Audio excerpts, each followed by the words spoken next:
Allah sebut 4 ujian. Rasulullah telah memberi amaran. Sebelum munculnya Dajjal, akan datang fitnah terbesar di akhir zaman. Manusia akan diuji dengan 4 ujian yang sangat dahsyat. Bukan ujian biasa, tapi ujian yang boleh menggoncang akidah dan meruntuhkan iman, dan menyesatkan manusia tanpa mereka sedar. Allah sebut 4 ujian yang paling banyak akan berlaku di akhir zaman nanti, sebelum kemunculan Dajjal. Dajjal tidak muncul secara tiba-tiba. Sebelum Dajjal keluar, manusia akan diuji dengan ujian yang menyentuh perkara yang paling dekat dengan hati manusia, iaitu iktikad, harta, ilmu, dan kuasa.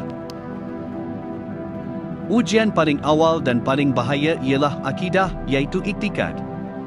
Di akhir zaman, ramai manusia yang goyah pegangan.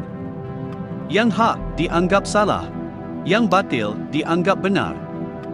Hari ini, orang yang jaga akidah dianggap ekstrim, tapi yang rosak akidah dianggap moden. Inilah ujian iktikad. Ujian yang menapis iman manusia sebelum datangnya Dajjal yang mengaku Tuhan. Kisah Ashabul Kahfi. Ia melibatkan ujian kepercayaan, i'tiqad kita kepada Allah Subhanahu wa taala. Kisah Ashabul Kahfi. Ujian kedua ialah harta. Manusia diuji dengan 2 keadaan, sama ada terlalu miskin atau terlalu kaya. Bila miskin, ada yang putus asa dengan Allah. Bila kaya, ada yang lupa Allah. Hari ini kita dapat lihat, harta menjadi ukuran darjat manusia. Seolah-olah halal haram itu sudah tidak penting lagi. Sedangkan Rasulullah telah mengingatkan kita, akan datang pada satu zaman, manusia tidak lagi peduli dari mana hartanya datang. Kisah 2 orang sahabat, yang seorangnya Islam, yang seorangnya kaya raya, tetapi tidak beriman dengan hari akhirat, tidak beriman dengan hari kebangkitan. Maka ia adalah fitnah harta. Ujian ketiga ialah ilmu. Di akhir zaman, ilmu tidak lagi membawa manusia dekat kepada Allah, sebaliknya menjauhkan. Ada yang belajar agama, tapi tidak beramal. Ada juga yang bercakap tentang agama, tapi tanpa adab. Hari ini kita nampak, orang yang jahil dipanggil ustaz, orang yang alim dipinggirkan. Inilah fitnah ilmu yang menyesatkan dalam keadaan manusia rasa dirinya betul. Kisah Nabi Musa dan Nabi Khadir. Ia adalah berkaitan dengan ujian ilmu, yang mana ramai orang-orang yang jahil akan bercakap. Lebih daripada itu, orang-orang jahil ini akan menyerang alim ulama dengan panggilan yang keji, dengan panggilan yang hina, dan membuat fitnah hampir tiap-tiap hari dalam YouTube, media sosial dan sebagainya kepada para ulama Ahlus Sunnah wal Jamaah. Ujian terakhir ialah kuasa. Kuasa mampu mengubah manusia.